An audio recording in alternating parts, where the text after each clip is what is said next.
Hindi na ituloy ni Alexandra Ala ang magandang simula matapos makabawi si Amanda Anisimova sa huling dalawang sets. Matapos kunin ni Alex ang opening set, 6-4, bumawi ang world number 10 sa second set, 6-4, bago tuluyang kontrolin ang deciding third set, 6-2. Final score, Amanda Anisimova defeats Alexandra Ala, 4-6, 6-4, 6-2. Sayang ang pagkakataon dahil isang set na lamang sana ang kailangan ni Alex para makumpleto ang isa na namang malaking top 10 upset. Pero habang tumatagal ang laban, Anisimova found another gear at siya ang naging mas consistent sa crucial stages. Makikita rin ito sa final statistics. Anisimova finished with 110 total points compared to Ala's 99. Sa break points, 5 of 17 ang na-convert ni Anisimova habang 3 of 7 naman si Alex. So dito nagtatapos ang Cincinnati campaign ni Alexandra Ayala. She gave the world number 10 a serious fight and even took the opening set. Pero this time, Anisimova completed the comeback. Para kay Alex, tapos na ang Cincinnati chapter. Recovery, adjustment, at preparation na ngayon ang focus dahil US Open na ang susunod na malaking assignment. Hindi nakuha ang upset tonight, but the season continues. Next stop, New York. Pong Yusei, napapatingin ngayon sa Cincinnati. Alexandra Ayala is doing it again at sa pagkakataong ito, isang top 10 player ang kanyang direktang hinahamon. Sa live action ng Cincinnati Open Round of 32, nakuha ni Alex ang unang set kontra world number 10 Amanda Anisimova, 6-4, at hindi ito basta first set win.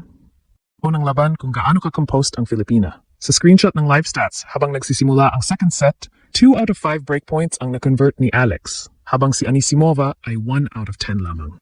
Yan ang malaking kuwento. Kapag dumating ang pressure points, si Alex ang nakahanap ng paraan. At isipin ninyo kung sino ang nasa kabilang side ng net. Si Amanda Anisimova ay isa sa pinakamalalakas na American players ngayon at kasalukuyang world number 10. This is also their first career meeting, kaya walang previous head-to-head blueprint na masasasandala ng dalawang kampo. Pero sa opening set, hindi mukhang intimidated si Alex. She stayed aggressive, absorbed Anisimova's power, and most importantly, she found a way to close the set. Mga kababayan, live pa ang laban habang ginagawa natin ang update na ito, kaya wala pa tayong idinedeklarang final result. Pero isang bagay ang malinaw. Alex has already sent a serious warning. Against a top 10 opponent on American soil at isang WTA 1000 event, Alex is fighting like she belongs right here. At kapag naituloy niya ito hanggang dulo, maaring isa na namang malaking pangalan sa women's tennis ang maidagdag niya sa kanyang listahan ng mga pinabagsak. Ito ang klase ng laban na gusto nating makita mula kay Alex. Hindi yung basta nakakasabay lamang. Hindi yung kontento ng makaharap ang isang top 10 player. Alex entered this match looking like somebody who genuinely believed she could win. Bago magsimula ang showdown na ito, malinaw kung sino ang mas mataas sa rankings. Si Amanda Anisimova ang world number 10, habang si Alex ay world no. 20 sa current WTA ranking referenced in the match build-up.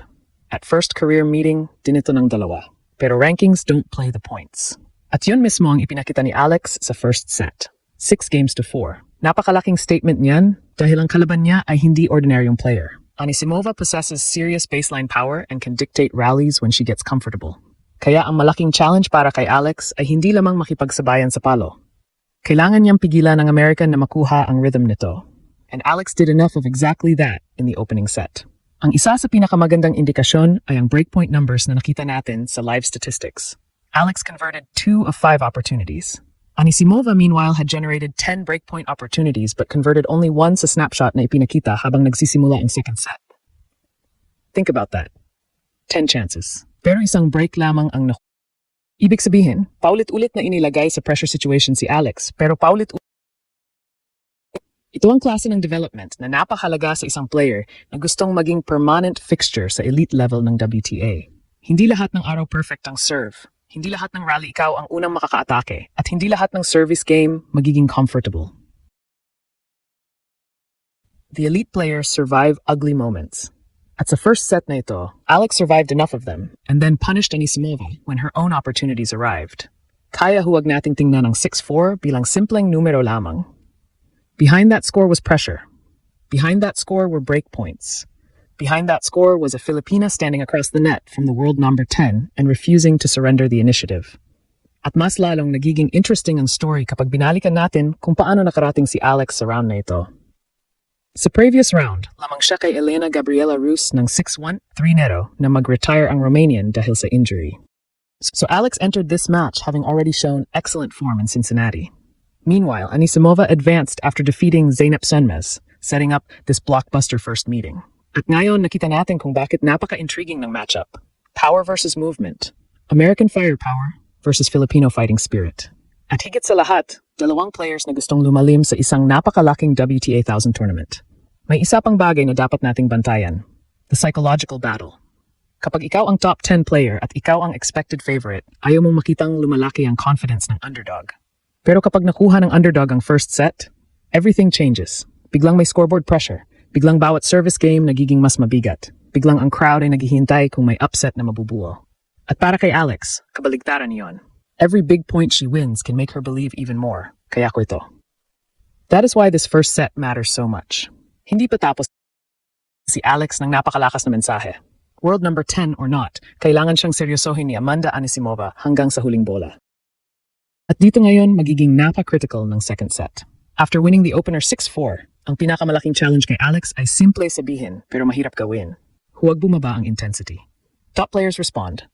At isang player ng caliber ni Amanda Anisimova ay hindi basta mawawala pagkatapos mawala ng isang set. In fact, dito natin maaring makita ang mas aggressive na version ng American. She may attack the return earlier, increase the pace from the baseline, and try to shorten points before Alex can establish her defensive patterns. Kaya para kay Alex, napakahalaga ng first few games ng second set. Kung mapapanatili niya ang service games niya at makakuha muli ng early pressure sa Anisimova serve, maaring lalo niyang maramdaman na hawak niya ang momentum. Pero higit pa sa scoreboard, tingnan natin ang bigger picture.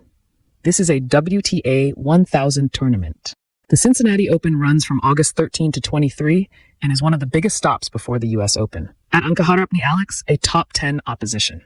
Every time Alex competes at this level and produces tennis like this, she is building something bigger than one match. She is building credibility. She is building belief. And she's proving that her rise is not simply about rankings. Dahil madaling sabihin na umaakyat ang isang player kapag tinitingnan lamang natin ang numbers. Mas mahirap patunayan yon kapag may top 10 player na nasa kabilang side ng net. Well, Alex is getting that test right now. At sa opening set, she passed it. 6-4. Ngayon, kailangan niyang tapusin ang trabaho. At mga kababayan, tandaan natin, first career encounter ito ni na Alex at Anisimova. Walang previous official meeting na maaring gamiting reference point. Their head-to-head entered this match at 0-0. Kaya ang nangyayari ngayon mismo sa Cincinnati ang nagsusulat ng unang chapter ng matchup na ito.